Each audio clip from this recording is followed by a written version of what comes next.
Oh dear, you only have 1 more minute to get to the hall as we are about to get started. Please make your way to your seat.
One, two. One, two. Yes. All of them. All of them. One, two, one, two, one, two. If we could start making our way back inside and finding our seats. If we could make our way back inside, find our seats as we're about to proceed with the next item on our agenda. That got everyone's attention. Ladies and gentlemen, please make your way inside and find your seat. Should we start rewarding the first table to sit down? Yeah. First table sitting down in a perfect circle gets what? Burger King. What's the closest takeaway? Also, whose budget are we making these promises out of? The president. Okay.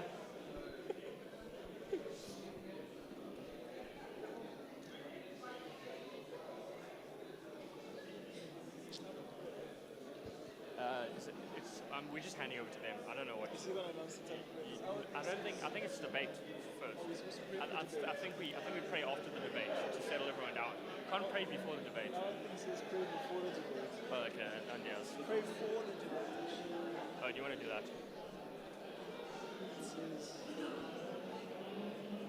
Sure, that's terrible.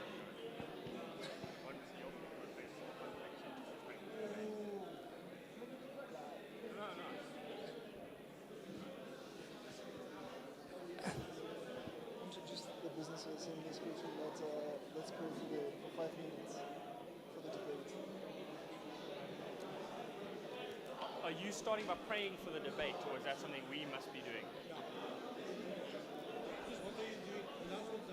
Yeah, well, there's one announcement and then that's it. And then you'll do the prayer for the debate. No, they're praying for the debate. Yeah. Just get people to sit down, and lost property can go next to that box on the floor. All right, well, ladies and gentlemen, if you could find your seats, and let's move on with the program. We would like to make one announcement quickly.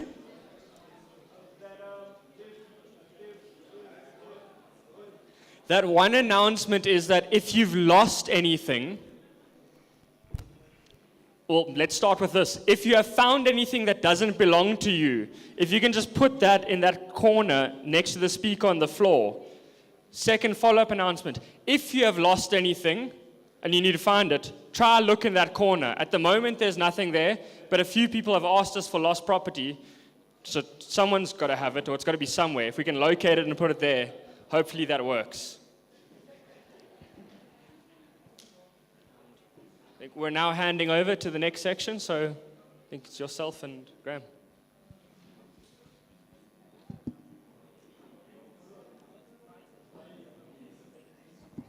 All right, folk, we're going to just ask that bank. Is Solomon Meaty here? Solomon Meaty?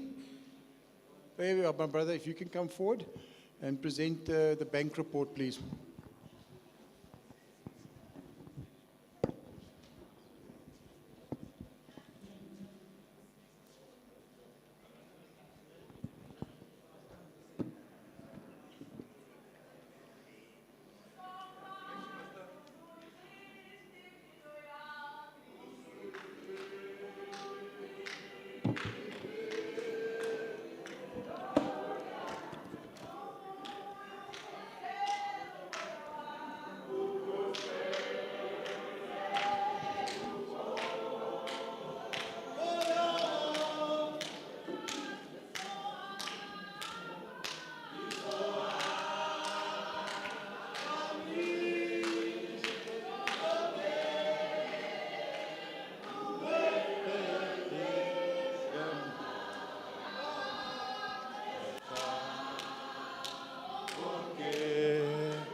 Thank you.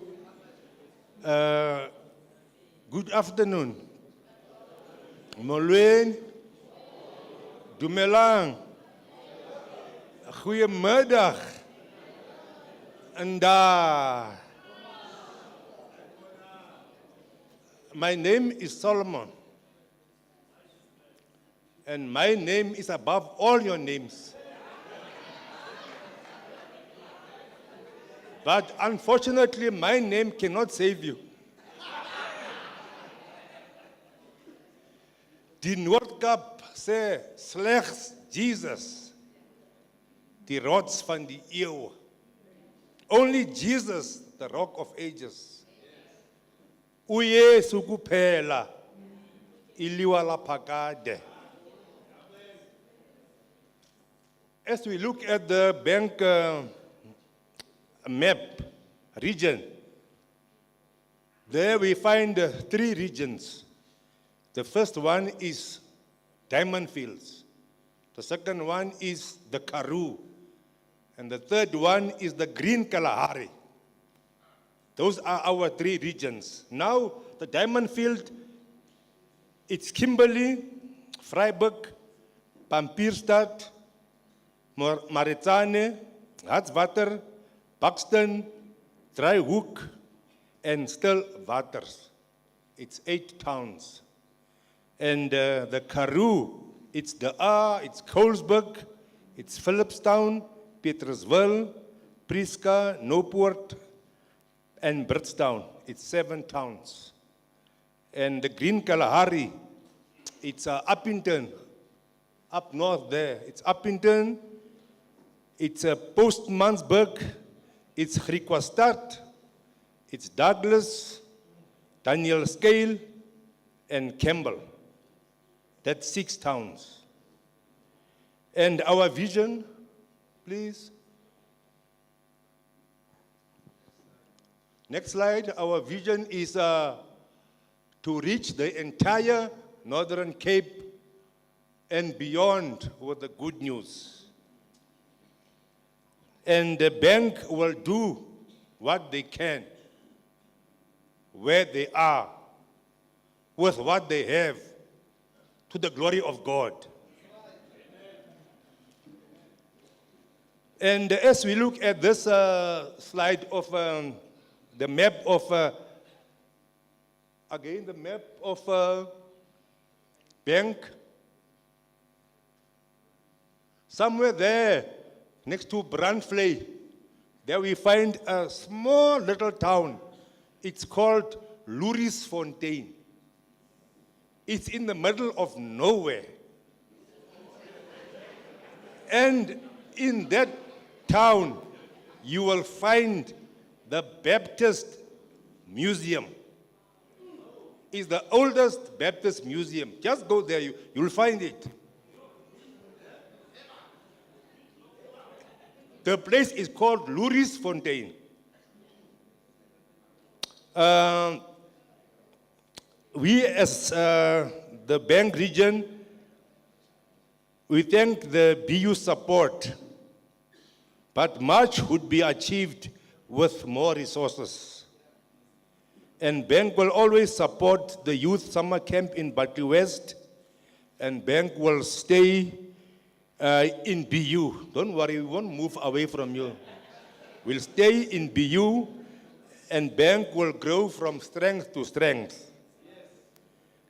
And according to 2 Corinthians chapter 4, verse 1 to 6, it says, just abbreviation, it says, spiritual darkness must be expelled in this world. Darkness cannot put away the light, and the light is Jesus. Now we'll show our slides. In our slides, you will see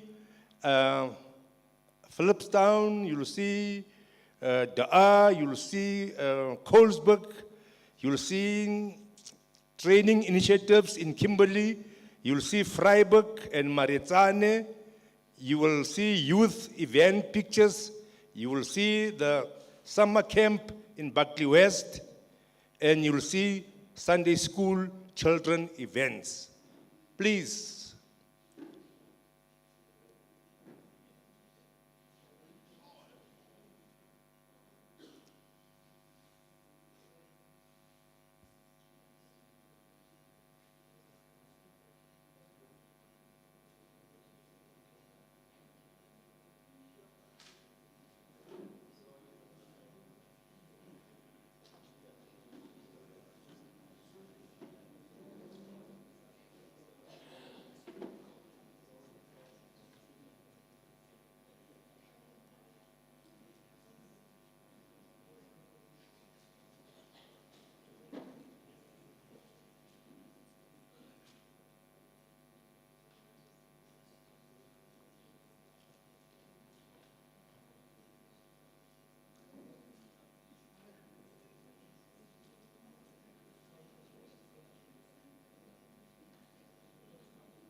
I'm there.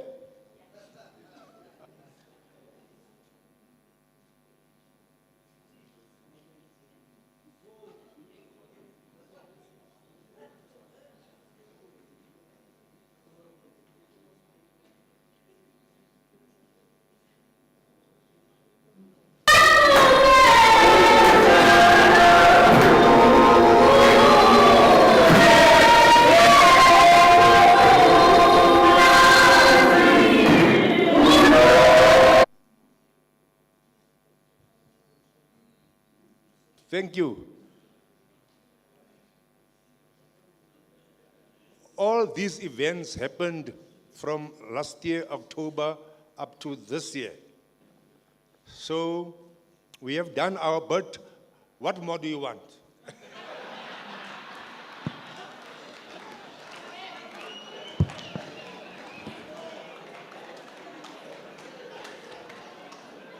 But as I said, with more resources, we can go the extra mile, we can do more. And we trust BU to support us and to be with us and to help us. Thank you, sir.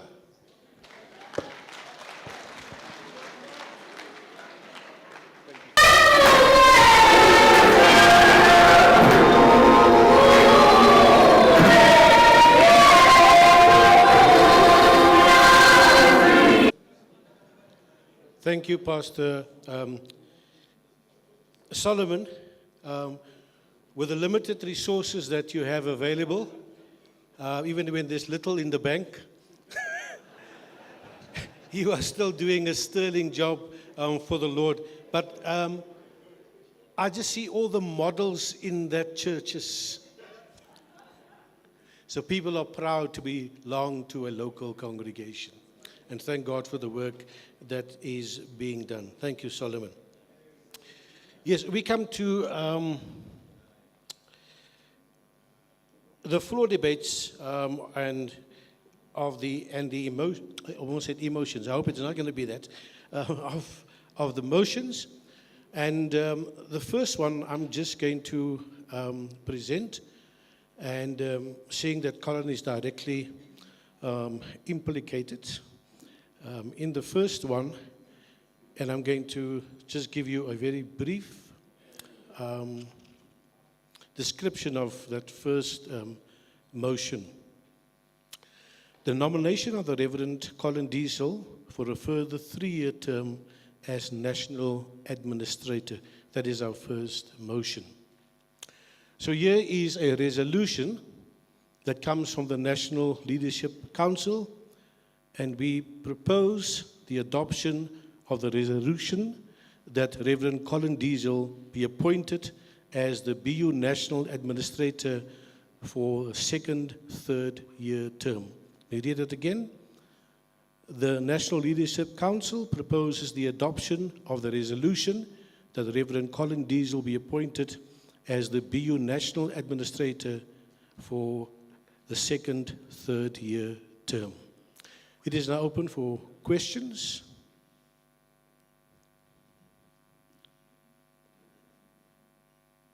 I know we're not ready to vote on that, but it is now just tabled. Are we okay with that? Just an indication? Okay, so I'm sure that one goes through, and of course it will be discussed a little further, a little later. If you can just call Colin here at the back just to come back, we'll appreciate that. And I will just deal with the second motion while Colin is making his way here, and that is of the Pastoral Support Developer. Again, just an abbreviated version of that. The nomination of the Reverend Sifiso Jali for the position of National Pastoral Support Developer. And here is he's excused himself. Thank you, sir. Because there might be questions that you want to ask. So the resolution comes from the National Leadership Council, and we proposes the am I right there? Yeah, the second one. Let me start again. The National Leadership Council proposes the adoption of the resolution that the Reverend Sifiso Jali be appointed as the BU National Pastoral Support Developer for 3 years, his first term. Let me repeat. The NLC proposes the adoption of the resolution that the Reverend Sifiso Jali be appointed as the BU National Pastoral Support Developer for a 3-year term. Okay. Any questions? None? Yes.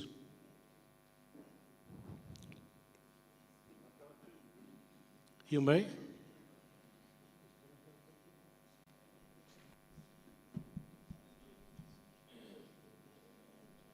Grant Skeppers Connect Church.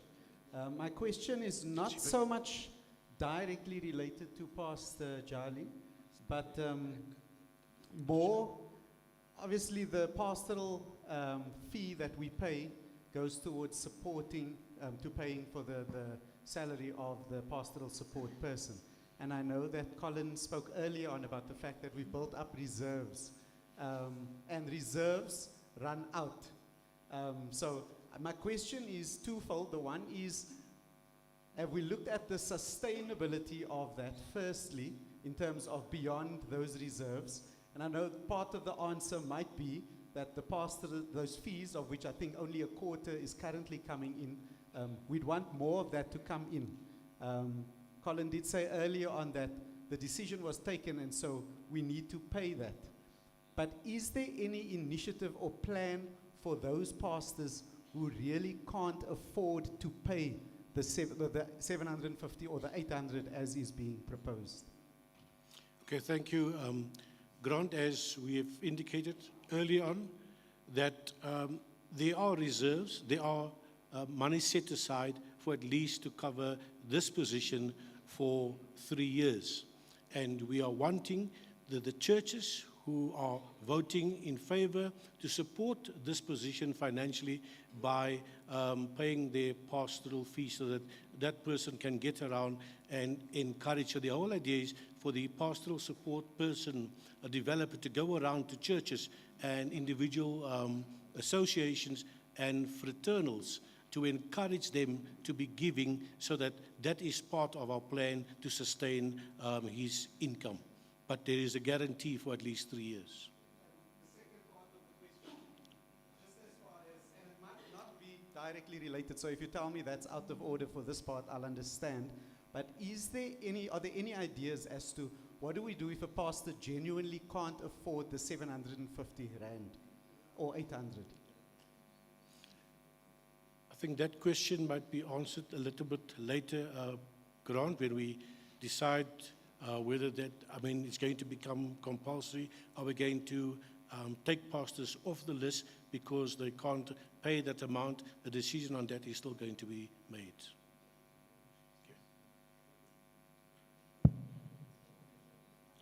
Good afternoon, everyone. Barry Thomas from Westway. I have two questions.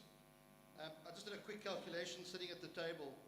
If 500 pastors of the 539 churches actually make the payment, that only raises 400,000 rand a year. I don't know what you're going to pay the guy. I would assume in Joburg you're probably looking at more than 20,000 rand a month as an assumption.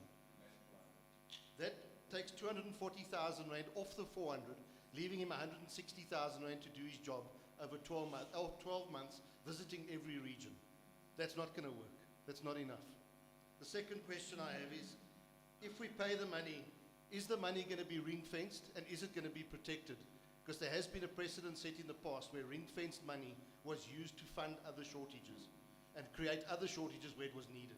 I am concerned that we're going to put money into this fund, and then we're going to have to use other money to fund this thing, and the circle just continues. How do we know that money is going to stay safe for that guy? I can answer, and then I'll give over to Colin. At least the money that is earmarked for that specific ministry will indeed be used exclusively just for that ministry. The second... Is that until it runs out? Then we're going to use other? Because if only a quarter are paying, that's going to run out in 2 years. You asked the question first whether that money is going to be used elsewhere. So let me answer that question first. That money is going to be used exclusively for that position. The other one, this position is going to be on a part-time basis. Pastor Jali will still be pastoring 1 or 2 churches as a circuit, and we trust that in the future we will be able to sustain that.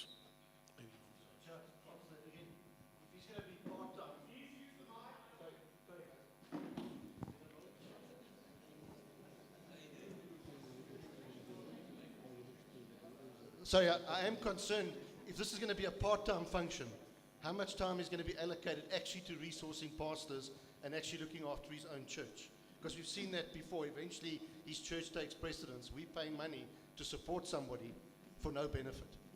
And I'm concerned because we're from the Eastern Cape. We very seldom see BU representatives. Remember, from the old youth pastors, we didn't see them. So I'm very concerned for this position. All right, just to answer some of the questions from a financial point of view, the pastoral support team have got their own bank account. It's not the same as the BU's bank account. All right, so there's a separate folk who can access it, the pastoral support team. It is funds going in their barrier are only used for the pastoral support department function, network, whatever you want to call it eventually. Yes, it is starting off as a part-time position. One of the reasons being that it's the fund, we have to be careful in terms of the funding. We don't want to run out of funding, so we've got to be careful. But we will look at making sure that it gets around to where it needs to get around to. And it's going to be a position that's going to have to grow. It's a new position. We are pioneering some of these positions for the first time. So I cannot tell you exactly what's going to happen. I've got a job description. I can sort of tell you more or less what's got to be done. But we don't know where the touch points are going to come once he gets to churches. But we will be getting to churches. And the churches that he is looking after, I think, are not large churches, to answer your question. So he will be able to spend most of his time on pastoral support functions. And the reason we chose Durban is that he stays in Durban. We're trying to get the Baptist Union offices spread around the country so that we can get access to different parts of the country quite easily without having to travel too much. So he can take care of us in not just the pastoral support side and other aspects as well from the BU. But yes, we have got money to pay him. If the churches did pay their fees, their pastoral fees, we'll cover this position quite comfortably with enough money to travel. From what I know, what the cost would be. The other side is there is, as Greg has said, there is a surplus of funds as well, which carrying for about 2 years to 3 years. So we're not calling someone and we're going to let them down. The onus is, are they going to be able to make a difference in the job? And that's where the onus lies, and that's what we need to look at. But from a funding point of view, we will certainly be prepared to fund him and fund him well. However, Sifiso is going to have to make that job his own, and that's going forward is a pioneering thing. We haven't had this position before, so it's going to be interesting to see how it works out. But the idea is relationships with churches, pastoral needs. I think it's going to work, and it's going to work well, meet the needs of our pastors eventually. And you're quite right. There are areas in our country, and we laughed at Bank just now, but Bank, it's sort of left out. We do need to get to all the corners of our land. Yeah, so I'm saying it's got its own account. The money that goes in there is only used for pastoral support stuff. It cannot be taken and moved between accounts. And I certainly won't allow it to happen on my watch. I can give you my commitment.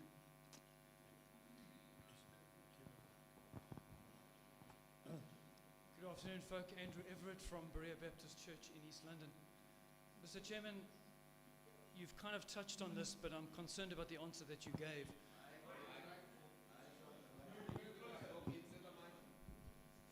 My concern going forward is you're asking pastors to pay this, going to be 800 Rand, but you've got no recourse or no idea of what you're going to do to those pastors who don't pay that. What are you thinking in terms of to do to those who will, not those who can't afford to pay, but those who just simply refuse to pay? I'm just thinking in the past of churches who haven't paid their membership fees. Nothing has been done. And years go by, they just don't pay their membership fees, and it doesn't bother them because nothing happens to them. They aren't put on probation, they aren't knocked down to any other status other than fully accredited church. So what is the thinking going forward in terms of pastors who will not pay those fees? That's my first question. After the answer, I've got a follow-up. Thank you, Andrew. That is a very valid question, by the way, and it's a very real issue that we have to face. We're going to approach the first couple of years on an integrity issue. In other words, we're going to ask you to pay your bill. We're not going to knock you off after the first year onto a some sort of suspension list or whatever will eventually happen.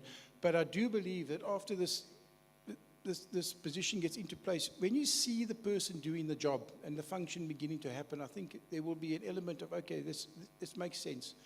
This is valuable to us. The 800 Rand is well spent. I'm hoping that will be the drift of where this thing goes. So we are depending on pastors and relying on pastors' integrity to commit themselves as an assembly decision to this. However, it is not a piece of string that is endless. There will come to a point where if you do not or refuse to, your name will go onto a suspension list, and the Constitution allows us to take your name off the list. But not in the first year or two. And I think we need to be positive before we become negative about it, Andrew, to answer your question. And that's the approach I plan to take from my side financially. Fair enough. I'll postpone my second question. Thank you.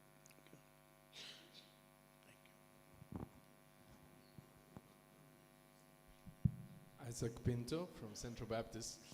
My question is maybe just to ask for a little bit more information on Brother Sifiso, and I don't have anything against, it's just merely because I don't know who we're talking about, and I think it would be helpful to everyone a little bit of more information about him who is taking this position.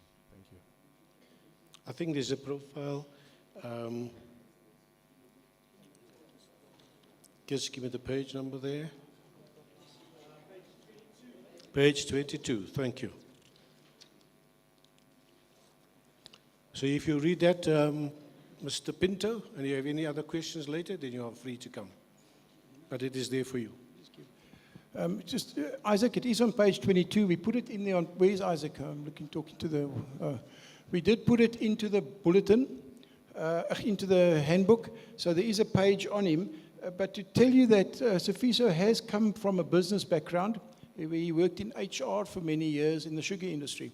So he comes with a mixture of business and also been a pastor for the last 10 to 15 years, if I remember correctly. So there's a mixture of experience coming in terms of Sifiso as a person in a nutshell. I mean, that's a very short answer, but the details are all on page 22. And I really want to encourage you to read through them. The Constitution allows us as the NLC to bring one name. So you've got to trust the NLC to a point that they bring a right name. That's what we are entrusted with. We cannot ask for Sifiso to come stand here and we all re-interview him. I don't think that is fair. To put him on the spot like that. But if there is a burning question, Isaac, where are you? I can't see you. Okay. If there is a burning question you need to ask him, we can address single questions, but you can't interview the guy as a group of 200 people. But if you've got a specific question, I'm sure Sifiso won't mind answering that question.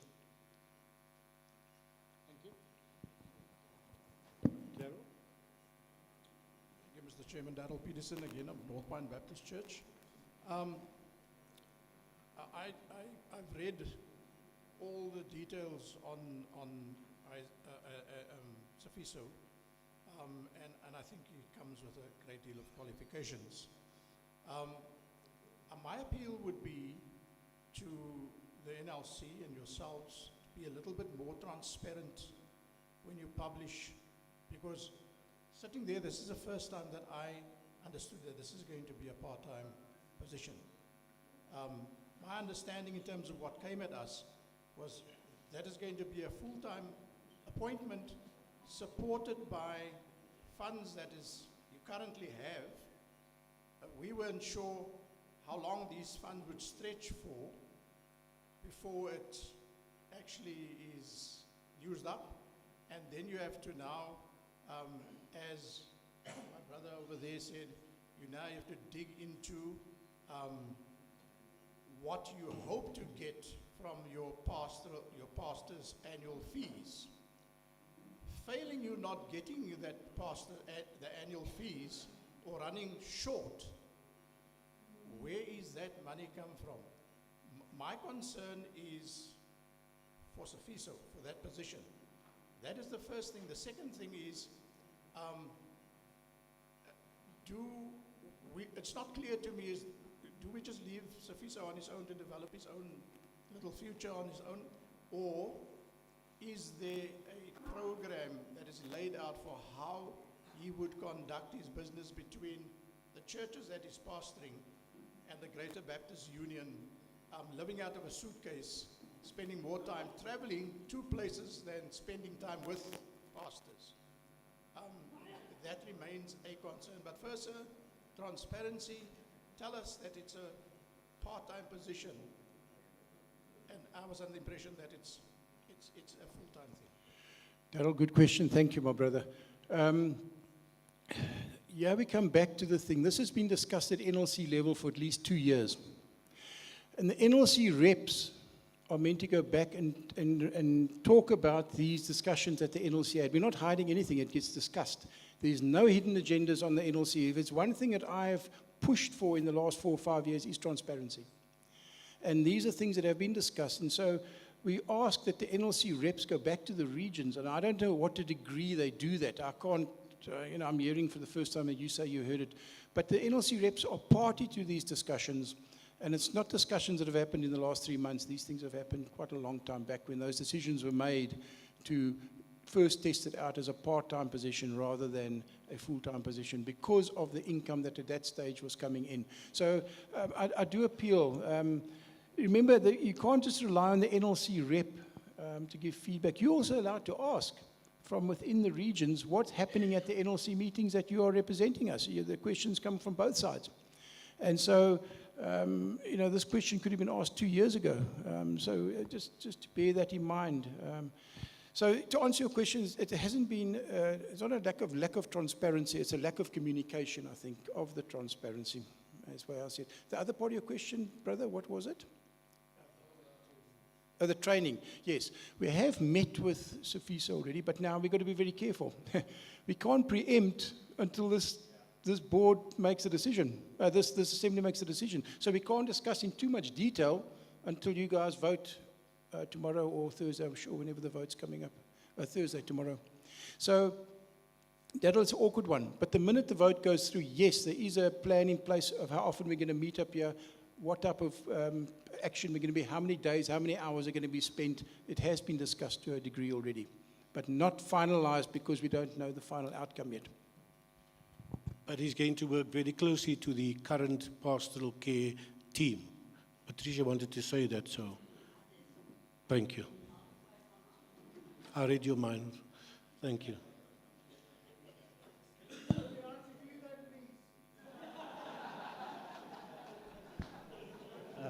My name is Jason Jacobus from Cornerstone Word Ministries.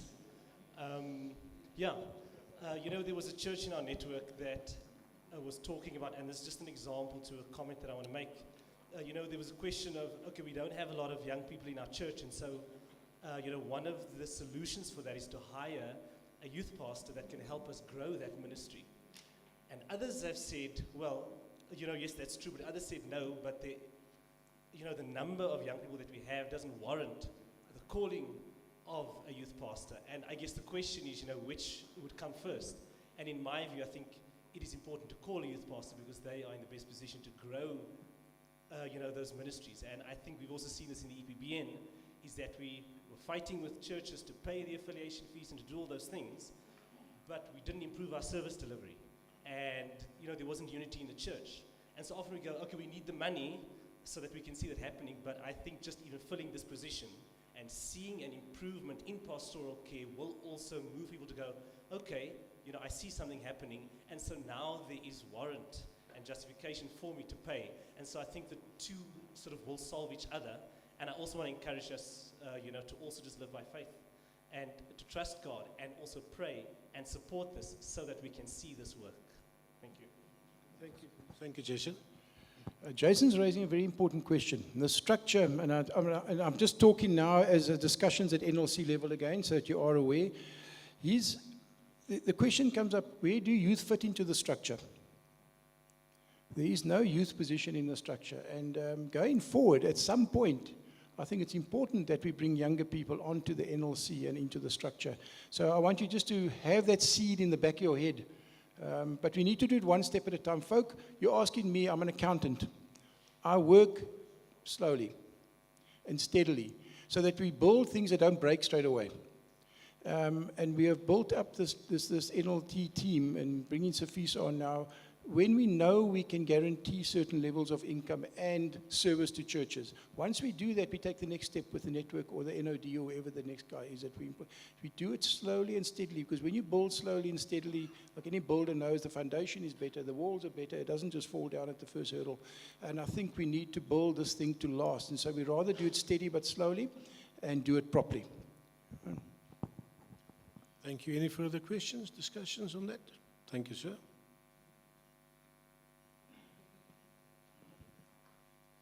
Gareth Murray from First City Baptist Church. Just a point of clarity. Just looking at the motion, just reading it, I think maybe just to get a bit more idea of exactly what was implied in the motion, because the motion to me states that it sounds like it's a 3-year full-time position. And so it's just a bit confusing as to, I mean, I understand what you're saying and where you're going with it, saying that it's implementation, but that's not what the motion is saying. So maybe just some comment on that. Yeah, you're right. It is implied. It's part-time in the sense that we are allowing to continue to pastor churches, the churches that he's looking after at the moment, from that point of view. But his main attention will be directed towards this position, Gareth. But it's a point you make, and we take that point. Thank you. Can we move on to the next motion? Again, the abbreviated version. Here's on page 3. Yeah. It's the nomination of Mr. Stephen Paddy, Mr. Cliff Marshall, Mrs. Yolanda Ford, and Professor Robert Vivian for a second 3-year term on the Board of Governors. And so here is the resolution that comes from the NLC. The NLC proposes the adoption of the resolution that Mr. Stephen Paddy, Professor Rob Vivian, Mrs. Yolanda Ford, and Mr. Cliff Marshall be reappointed as the members of the BU's Board of Governors for a second 3-year period or term. Any comments? Any questions? Thank you. Just make your way to the microphone.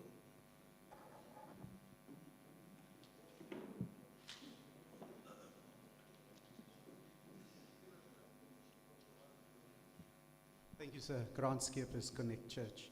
It was intimated in the Board of Governors report that Mrs. Yolanda Ford would be the new chairperson. Is that an appointment that happens internally, or does that become part of the motion? No, that's an internal decision between the Board of Governors themselves. Yeah. Thank you very much.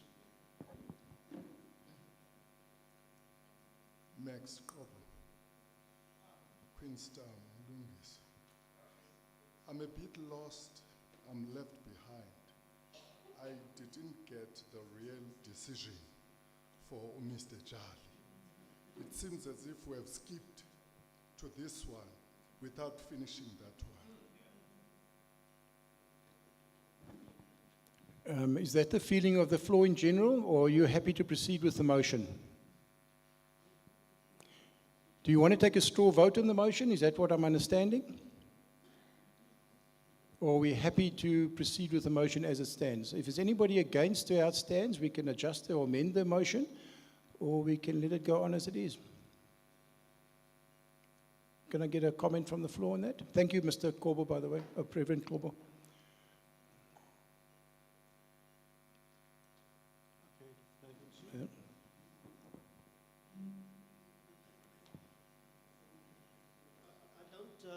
Nathan Seal, Western Cape. I don't have a comment. I just slightly got distracted. Maybe you could just make for everyone clear what it is that we actually, dealing with in terms of motion before this and the one that we're trying to discuss. So everybody, I think it's just important that we all are on that. Okay, fair enough. Look, what Mac Kolbo has brought to the thing, he said, have we made a decision? Now remember, the NLC has made a decision to bring the motion to the floor. But if we need to amend that motion, this floor needs to then call for that amendment. Otherwise, it stands and goes through. So if no one wants an amendment to it, it goes through as it stands. So that's the end of that one. Then we move on to motion 4. Okay. No, I'm just saying that's how it'll work. Yeah.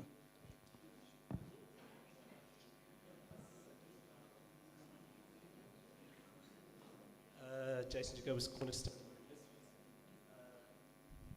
Sorry, you just made it sound like we have accepted and we have, made that decision without voting. So are you asking that if we're okay with moving this motion towards voting?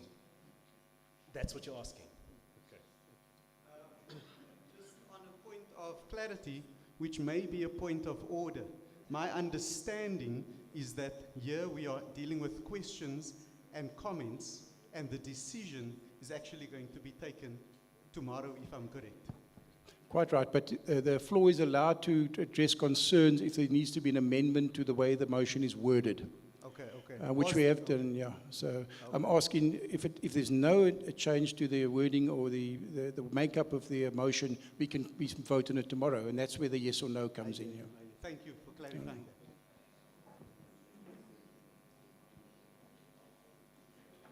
Jason Curry of Richards Bay Baptist. Just a question about when you mentioned Chairman Yolanda Ford, just a conflict of interest, family relations, and a chairperson position, not necessarily being on the board. I don't know if that's been thought through. I'll speak on behalf of Greg. Yes, it was discussed, Jason, down in Cape Town at the face-to-face meeting with the Board of Governors. Look, Greg and I sit on the Board of Governors, but we're not a voting member and we're not executive members. We are there merely in the role of being able to give input in from a Baptist Union point of view that doesn't have to delay the meetings. So we are there for advice and for input.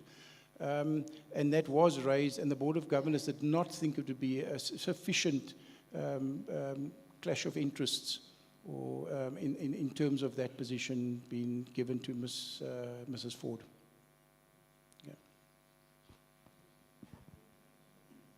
Jordan from Westway Community. So I need the table's help here because I'm going to just say it as it is, and I'm probably going to say it wrong, but I'd like to bring a proposal forward that we amend the motion to stipulate things that it is a part-time position and for what period. Purely on the fact not only protect us as a union, but to protect the incumbent coming in. Because now all of a sudden you say full-time, part-time, HR can get very confusing, and we need to protect somebody. So that I would like to bring that proposal forward. Okay. Now let's just hang on a moment. Don't run away. There is a period. We don't have to change the period. The period is 3 years. Oh, okay. Yes. It stands already. That's a constitutional requirement, so we cannot alter that. All right. So, but in terms of if you want to amend the wording to say part-time, then we need to have a seconder. And if you've got a seconder, then we can adjust it. But we're not going to adjust it now. We'll have to just meet and adjust and bring it back to the table. So you need to, are you proposing I'm that? proposing, yes. Okay, so what are you proposing to stipulate? Proposing to stipulate that it is a part-time position for at least the first 3 years. It's not a further 3 years, it's the first 3 years. Yes, sorry, part-time position for the first 3 year First period. 3 year period, yeah, Yes. okay. All right. Are there any seconders? Okay. Nathan Norris, okay. And Darryl. All right, so then we will insert the word part-time into the motion. Just give us a chance. We will come back with the motion later on. And because we need to get it typed up and changed now and double-checked. All right. Okay, thank you for that. Are you talking to motion 3 or 4? Okay, Brett Taylor, Durbanville Baptist. I just wanted to ask a question. So the whole part-time thing came up, I think, if memory serves correct, in terms of the salary. I think it was a question about the salary. So if it is a part-time position, are we saying that the salary is a part-time salary? Yeah, the salary won't be if it was a full-time, the salary would be different, to answer your question, So yes. the other churches are helping to supplement This that. income, yeah. Right, I think That's that right. just needs to be clear. Yeah. Okay, can we move on to the next motion? Oh, there's another question from Barry. don't want to keep this going too long. Can I just, as a comment, just say from our church, I'm very concerned as a part-time position. I don't think it's going to fulfill the function that we want it to. If that can just be minuted from Westway. Yes, please do minute that. And you, Barry, you're quite right. If this position does not work out, we will have to come back to the assembly and say, look, we need to adjust matters. And I think that's the right of this assembly to demand that of us. But I think let's start it off. Because of the financial issues, we need to start off carefully. And I think that's really what we're saying. But thank you. Point taken. Sorry, Mr. Chairman, on a point of order, we haven't voted on the proposed amendment. No, I know that.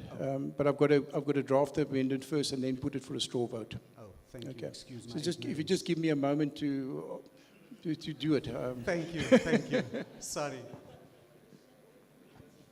Thank you. Let's move on to the motion number 4. All right. And that is the notice of amendment to the BU Constitution and bylaws. And I just want to read the resolution. The Baptist Union National Leadership Council gives notice of the change to the BU Constitution and bylaws resolving the following. A, it is hereby resolved that the amendments to the BU, Baptist Union of Southern Africa Constitution and bylaws be considered at the 2025 Assembly, that's next year. B, details of the amendments be circularized prior to the 2025 Assembly in terms of the Constitution and bylaws. That's A and B, our resolution. Folk, what this resolution is saying, we are going to be bringing changes to the Constitution, there's a number of them next year. Now, we cannot bring constitutional changes unless we give a year's notice.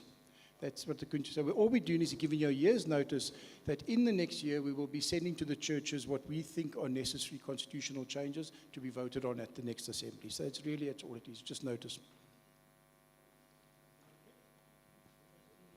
Thank you. Everybody understands that? Can we move on to the 5th resolution? And that is the increase of church membership fees to 80 Rand per church member per annum. And here is the recommendation. Or rather the resolution. With these reasons in mind. Oh, my apologies. My apologies to interrupt you, Mr. Chair. We have not yet concluded the NLC on the 4 people coming on. The NLC, the Board of Governors with the 4 people coming on. Are we happy to have those 4 names just to be nominated for voting? That's what I really need to know. Is there any other comments on that? So we've got 4 Boards of Governors members that are renewing their terms for 3 years. Stephen Paddy, Yolanda Ford, Cliff Marshall and Rob Vivian. Are we happy? Because that discussion wasn't finished. I just need to know if you're happy. Anybody want to change anything there? Thumbs up is fine. No, I mean, if there's any against, they need to come and speak. You know what I'm saying?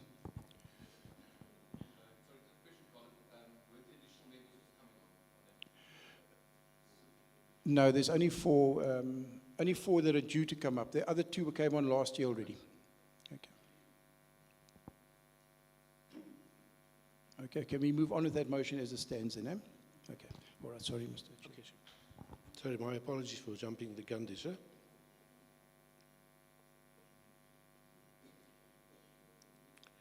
So here we have the motion number 5, and should I read the motivation first? Sorry. Yeah. Okay, let me give the motivation. There's been no membership fee increase for 2 years. At the July 2024 National Leadership Council meeting, it was proposed to increase the membership fee to 80 Rand for full member churches and 40 Rand for fellowship churches. So here is the breakdown of the fees. 60 Rand for the running costs of the BU National Office, 10 Rand for the National Ministry Leader Reserve Fund, and then 10 Rand for the replacement of the Baptist Union Trust Fund loan accounts. Here is the resolution from the NLC.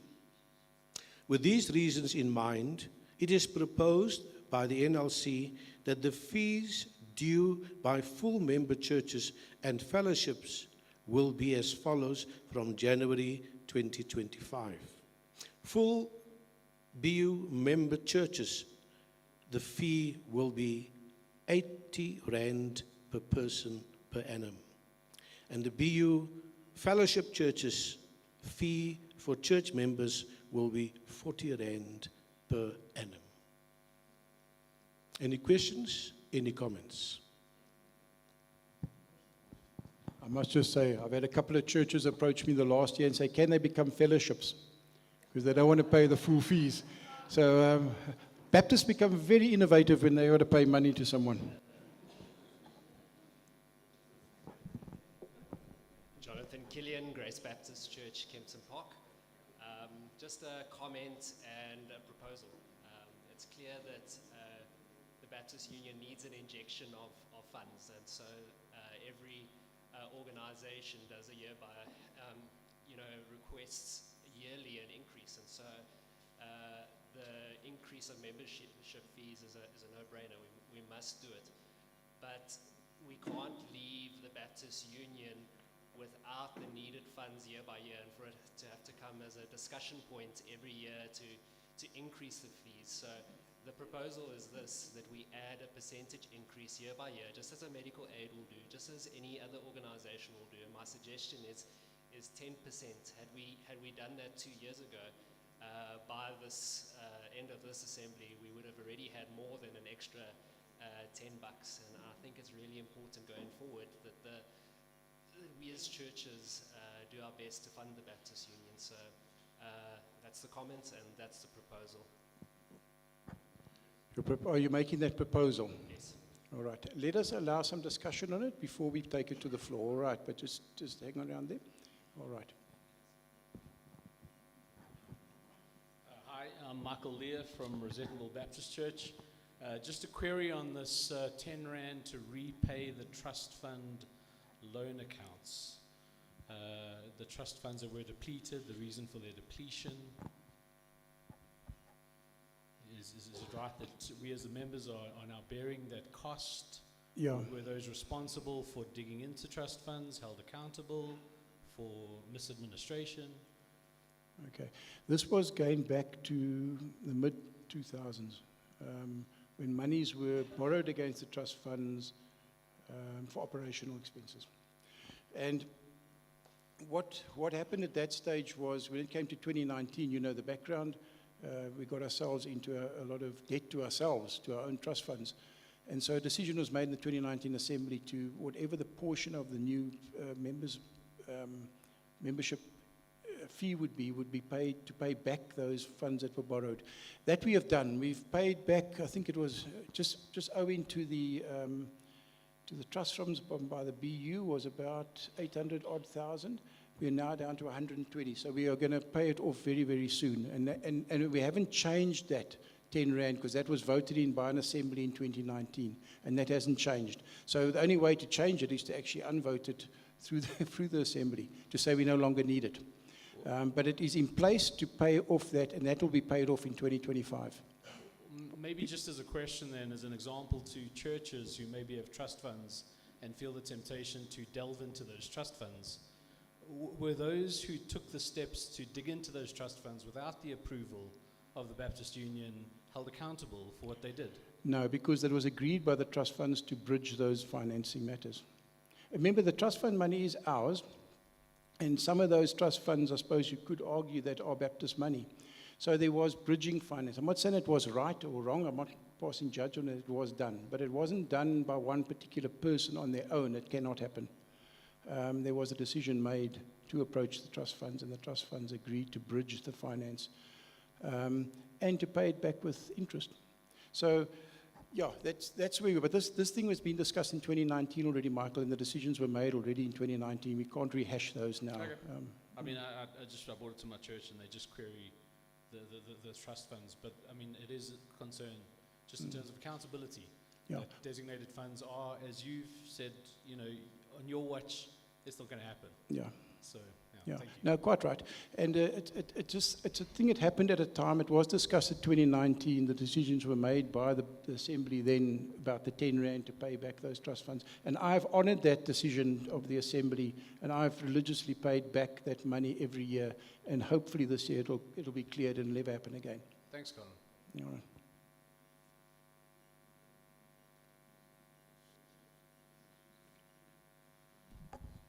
Andrew Everett from Berea Baptist Church in East London.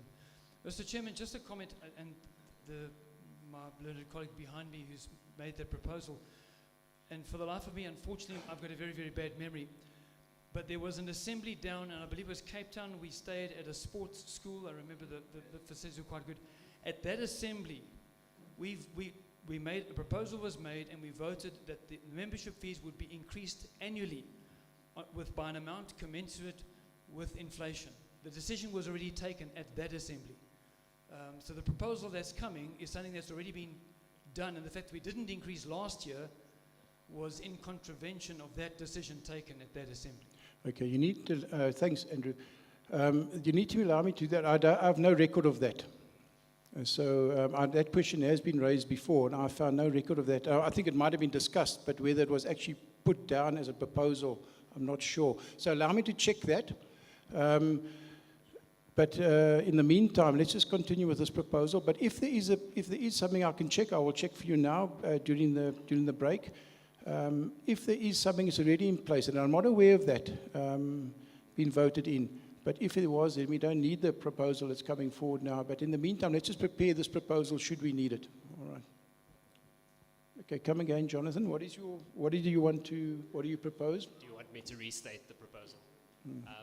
So my suggestion is that we look at a year-by-year increase. I suggested a percentage, but perhaps a figure would be better, perhaps 10 Rand every year. Okay. Can I ask you but I just need to get some seconder from your floor. Is anyone to second that proposal? All right. What's your name, sir? I can't see you. Oh, Mama, Pastor. Okay, Lungile Mama, you seconded it. What I'm going to ask you is you to draft this proposal for us, please, if you don't mind, sir, and bring it to us. We cannot pass the proposal in the same session that it is proposed. So it needs to wait, and it'll probably be tomorrow morning only before we can bring it before the floor. All right. Okay. But if you can bring me the wording, and I will have a look at it. Thank you. Was that increase 10 Rand or was it 10%? Was it an annual 10 Rand increase or an annual 10% increase? Can I ask the fifth? Can I ask Jonathan that you consider perhaps writing it in as a CPI increase rather than 10%? Because CPI could go higher than 10% at some point for some reason. So I think it'll just be safe as CPI rather than a specific amount. All right, but please bring me the proposal and we will have a look at it. Thank you. We have another 2 to go. Any more discussion on that? The amendment is going to come later. Thank you. Motion number 6 is the increase of the annual pastoral fee to 800 Rand. Let me read the motivation first and then the resolution that comes from the NLC.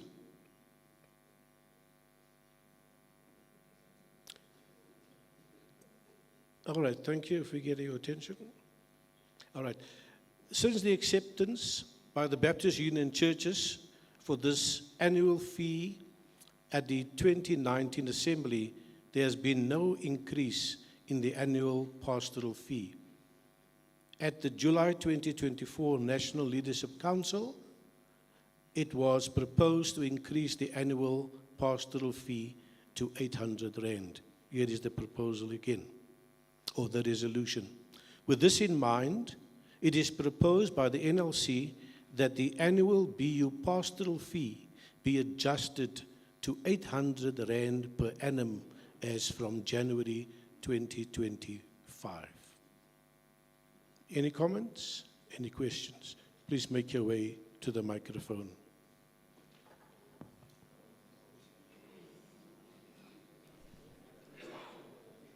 Nathan Seal, Western Cape Baptist Network and Silvertown Baptist Church. Colin, I see a kind of a connection between this motion, which is, you know, the idea of increasing the pastoral fee, and the, let's see, which one is that? And number two, motion number two. Is it my understanding that the initial historical debate on this development of the pastoral fee, that it was originally sort of almost like a professional fee to belong to, am I correct in that? No. You just answer one question. Let's answer that one first, and then ask the second. You got another portion to the question. Yes, I do, yeah. Okay, then just do both in and now. So that it's now grown and developed to, if I understood number 3 correctly, that the contribution of the pastor's fee is actually to finance the placement of the pastoral support person, right? And then there was a conversation about what is the implication if pastors don't pay it, right? I just want to ask, if the pastors don't pay it because at the individual autonomous congregational level, the pastor is not of the view, and he may influence his congregation, wrongly or correctly, to not pay that fee because it's of no material consequence. Are we clear that there cannot be legally, I understand the ministerial recognition issues, but if a pastor doesn't pay the 800 Rand from a legal, labor, you know, secular constitutional context, that such a pastor is untouchable in terms of labor practices, that he could continue to actually be the employee of the church, which is autonomous, and that there will be no consequence. Is my understanding correct about that? Okay, what is the first part of your question? Sorry, Nathan, just stay up here for a moment. The first part of your question was, no, it's just was it linked between the, okay, let me just answer, let me just answer that question. The financing of the pastoral support, which is the Yes. the earlier motion. Yes, okay, thank you. That in 2019's assembly, the pastoral fee was particularly put in place for the pastoral support position. That was very clear in the minutes. So that's the way the decision was made. So that answers that side of the question. So it's never changed. So the pastoral fee is not a professional fee that gets used for anything. It is a fee, because it deals with the pastoral support because they're going to support pastors. So the fee gets used for the pastors themselves once they've paid it. That was the thinking behind it. To answer your question onto the legalities of this matter, well, it's never been tested yet. That's all I can say. So we're going to have to test these matters as we go forward.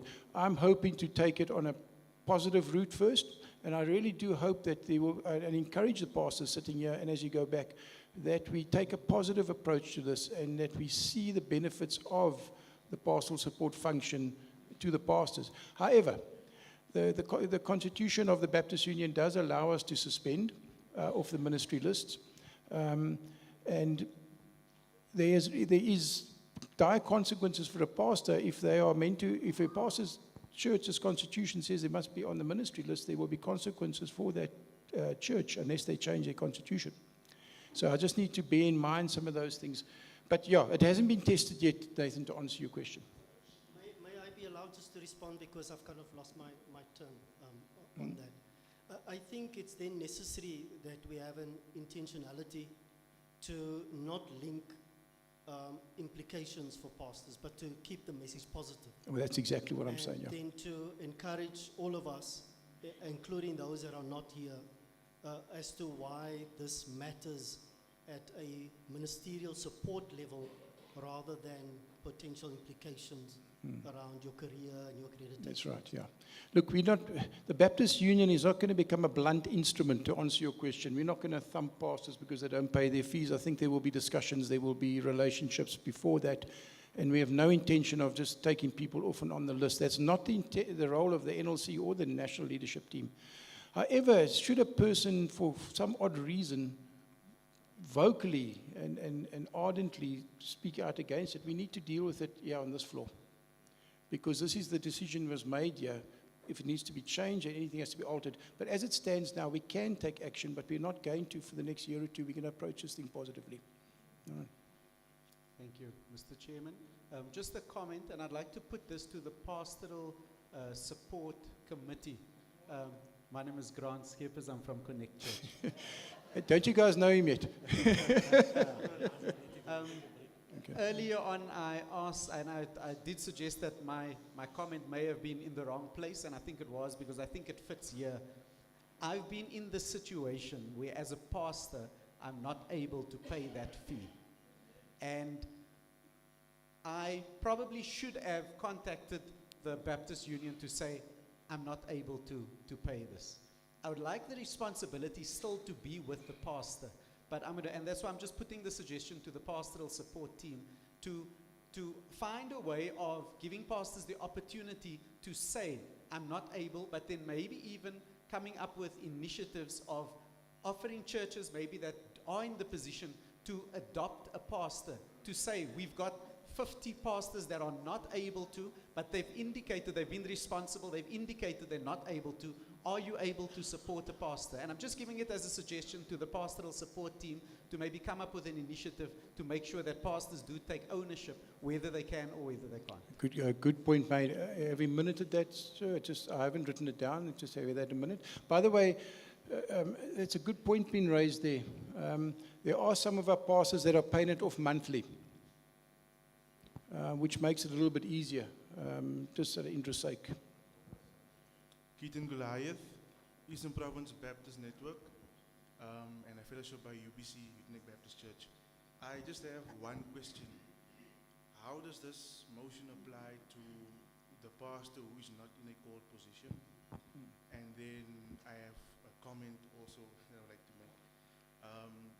For the one that's not in a called position, let's say it's been 3 years now, and obviously he's not in a position to pay his pastoral fee, and I hear he's been taken off the list, ministerial list, and I just heard it's not actually the ideal thing.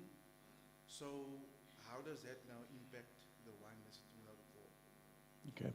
The pastoral fee applies only to fully accredited pastors, probationary pastors, student pastors. It doesn't apply to candidates, it doesn't apply to retired pastors. So you have to be in a call position in a church and recognized by the Baptist Union in that call position, so therefore you are on a ministerial list of sorts. And there are only 3 ministerial lists. There's the full crew accreditation, the probation list, and the student list. If you're on one of those lists, you are due, these fees are due because you are in a paid position in a church. Right?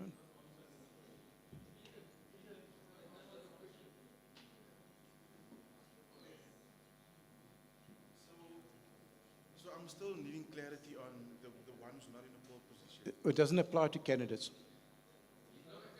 Okay, I'm not a candidate, I'm on the ministerial list.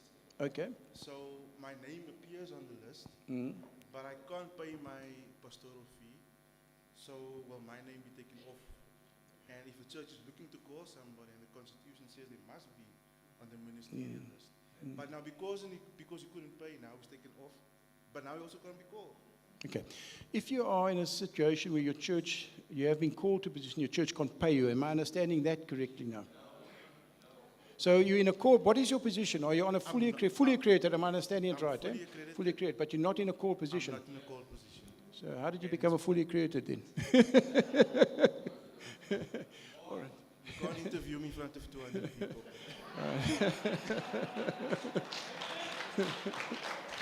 So it's just out of concern. Okay.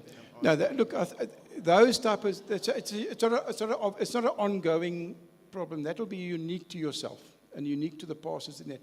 Of course, you can discuss it with we could discuss it until you are in a paid position in a church.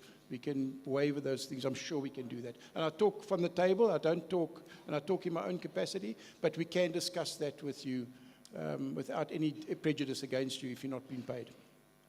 Okay, sorry, I misunderstood the question initially. My apologies, folks.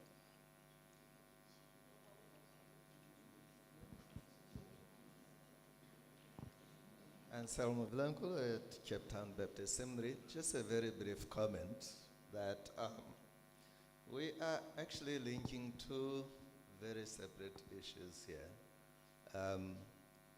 If the pastoral membership fee or the pastoral support fee was proposed for this purpose of supporting the development of that particular ministry, it does not actually have a relation to the pastor being a member in the Baptist Union accredited list or not.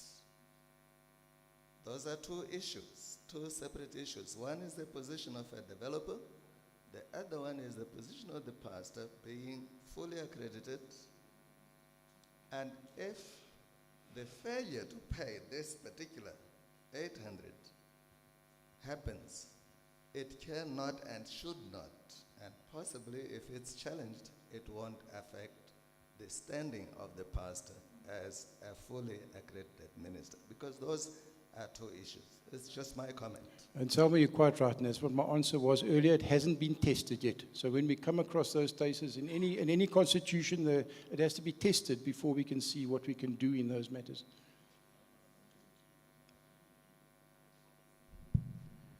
Andrew Everett from Berea Baptist Church in East London. I've fallen into the trap, and I think a lot of the speakers have already fallen into the trap of talking about the stick. If the person doesn't pay the thing, what are we going to do to them? I would like us to maybe think along a different line. Let's talk of the carrot. So we're getting a pastoral support developer, and some of us are paying, some of us are not. The issue at the moment is whether you pay or not, you're going to get help. My suggestion is if you pay, you get the benefits. If you don't pay, you don't get the benefits. Then we're actually encouraging people, and as they see the developer get involved and they see the benefits the other pastors are receiving, that may encourage them to pay their fee so that they can get the benefits of that. So I believe it should be worked on if you pay, you get the benefit of the man you're employing. If you don't pay, you don't get the benefit of that. And that relates to the pastor and the church to which that pastor is called. It's just a comment. Take it from whence it comes. Use it, don't use it. Thank you. Point is taken, Andrew.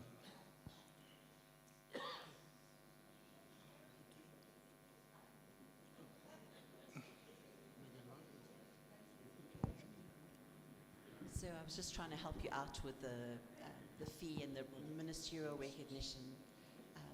But the one thing I did want to say, sir, we did say that people who were on the lay pastors list was going to pay an amount. I just can't think of what it was. I think we did say that.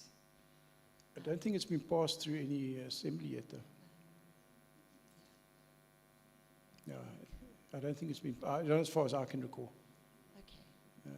I think there was discussion, but there wasn't a decision made. Can I respond to Keaton's question? I think there's a bit of misunderstanding about being a fully recognized minister on the minister's list and not being in a called position.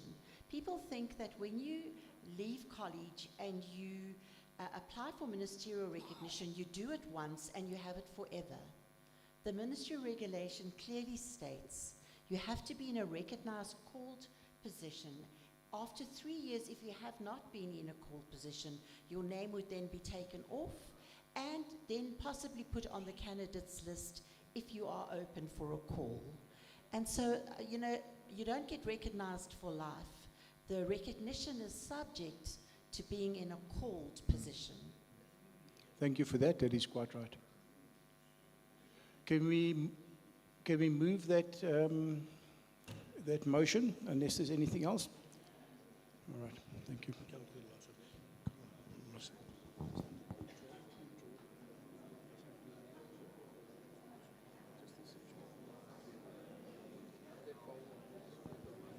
Okay, thank you. We're almost through, and thank you for the questions and the comments that you've made. If we can just get your cooperation for the next few minutes. Okay? Thank you so much. Here we go. So we're on motion number 7, amendment to the regulations governing recognition of ministry, BU lay leadership. I'm going to read the resolution. It's quite a lengthy one, so please try and listen carefully. It is accordingly resolved by the NLC that clauses 2, 5, and 5, 2, 5, 6, I know you can't remember all of it, and 2.5.7 of the regulations governing recognition for ministry be amended. These amendments will lengthen the accreditation and supervisory period for lay pastors to ensure that a more practical administration of that person on these lists.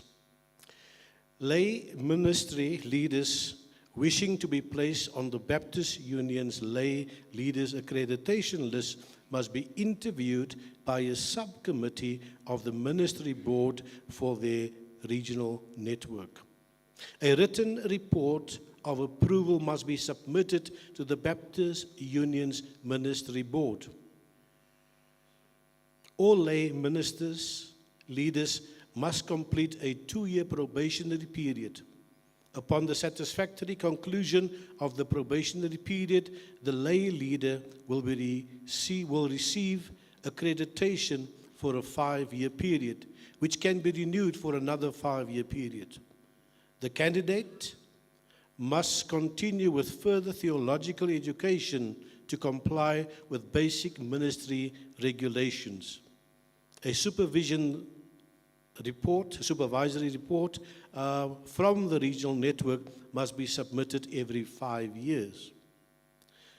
Person qualifying for the accreditation using over the age of 45, that clause must comply with the basic theological qualification, as there will be no progression without basic theological qualification and a 2-year probation period. A supervisory report must be submitted by the regional network every 5 years. Thank you, Mr. Chair. Can I just summarize that? The lay leaders are a new list that is coming into act from this year, after this assembly. So we will probably see at the next assembly the first lay leader list being presented to you as delegates of pastors that are not going to ever reach a fully accredited status or probationer status or a student status, but will have a 1-year, I'm summarizing a long discussion, have a 1-year theological level of training, either a higher certificate from BTC or the Pulse program from Cape Town. And they are lay leaders inside their churches. Often in churches will never afford to call a pastor. So it's smaller churches, especially in your rural areas, and et cetera, et cetera. So all we are saying in this is, this was all accepted at the last assembly already, I think in 2022 already, this clause. All we do is we're changing that they have to submit a supervisory report as to whether they're still in the church and they are still ministering every 5 years rather than every year or 2 years. So it's just to take the admin burden off the regions that have to now follow up on an ongoing basis on these lay leaders, and there could be many of them, and having to interview them every year or every second year. So we are pushing it out to 5 years and saying they can be on the lay leaders list for 5 years in a particular church, recognized by that region, and the auspices falls on the regions, not the Baptist Union. They act on behalf of on the regions, and they need to interview all lay leaders every 5 years to see if they're still there, if they are still in churches, whether they are growing, if they've moved, et cetera, et cetera, et cetera. So it's just a lifting of the admin burden from the regional guys, that it doesn't have to be done every year because it becomes an impossible task. Any comments?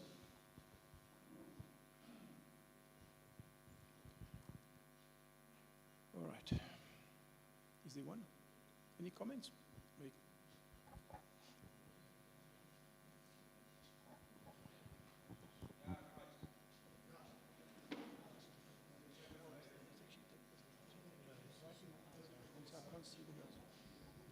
Timberland from Grace Baptist Church. Yeah, this is a concern to me. In our context, a pastor, anyone is a pastor, whether you receive this certificate and whether you have a degree, which is some of us who have undergone the 4-year period and obtained the degree. So it's very concerning to me if a person with a certificate. In our people, in our context, I don't know in every other context, but in the black context, that person will not be regarded as a layman, but he will be taken as a pastor. And that is taking place. My second concern, that demeans, or I think it lowered the standard of our, our churches. I mean, there was a purpose for the 4-year degree or 3-year diploma or something degree, but now it looked like we toned down the standard and all that stuff, and the quality, yes, I think the right word, the quality. So it's concerning, and this is the problem that we're sitting with. Some of the ministers in our context, they don't see any purpose of a training. I'm also working at CDBS. In my context, there are more than the trained, untrained pastors that are increasing more than the pastors who are trained. And they see no value in terms of getting a quality training with these things. And it caused a havoc in our context. I just want to be out. I just want to be honest about this whole issue of the certificate. Thank you. Thank you, sir. We are not discussing the merits of the regulations, so I can't answer anything over there. All we're discussing is an adjustment of the timing. The merits have been discussed at previous assemblies and has been accepted by previous assemblies.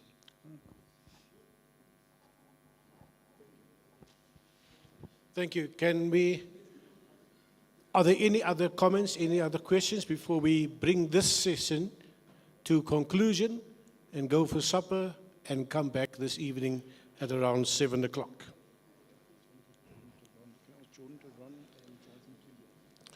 Jordan Theron and Jonathan Killier, do they have a comment? Yeah, to come and see Colin here. Sorry, Colin, for that. Okay. Thank you for your cooperation and allowing discussion and questions and these resolutions, of course, we will decide upon during the assembly. Will you please stand and we sing together just the first verse and chorus, "To God be the glory, great things He has done." All right, and then we'll pray for our supper. Let's sing together, "To God be the glory." Just the first verse and the chorus. Glory, great things He has done, so loved He the world that He gave us His Son, the vilest offender who truly believes that moment from Jesus a pardon receives. Praise the Lord, let the earth hear His voice. Praise the Lord, let the people rejoice. Oh, come to the Father through Jesus the Son, and give Him the glory. Great things He has done. Amen. Pastor Shadrach, can I ask you to give God thanks for this day so far and thank Him for the meal prepared and that we will together enjoy. Please come back this evening. I do believe it's about 7 o'clock. Shall we pray? Modimo ntate, modimo mora, modimo halalalang, re a leboha le ka sena sebaka o re thusitse wa re etella pele till this far.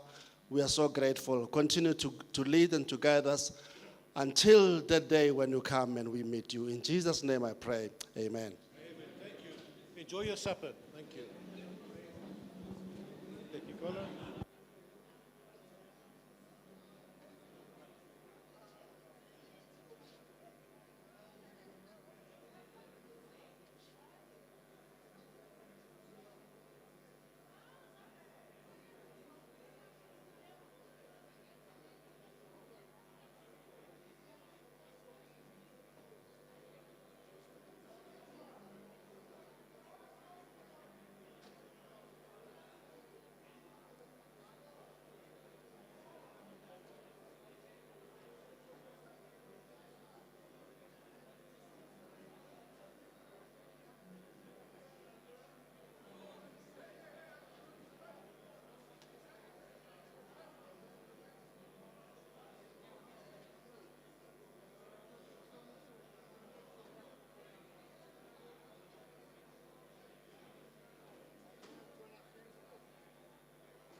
call from Surrogate, but they said you phoned.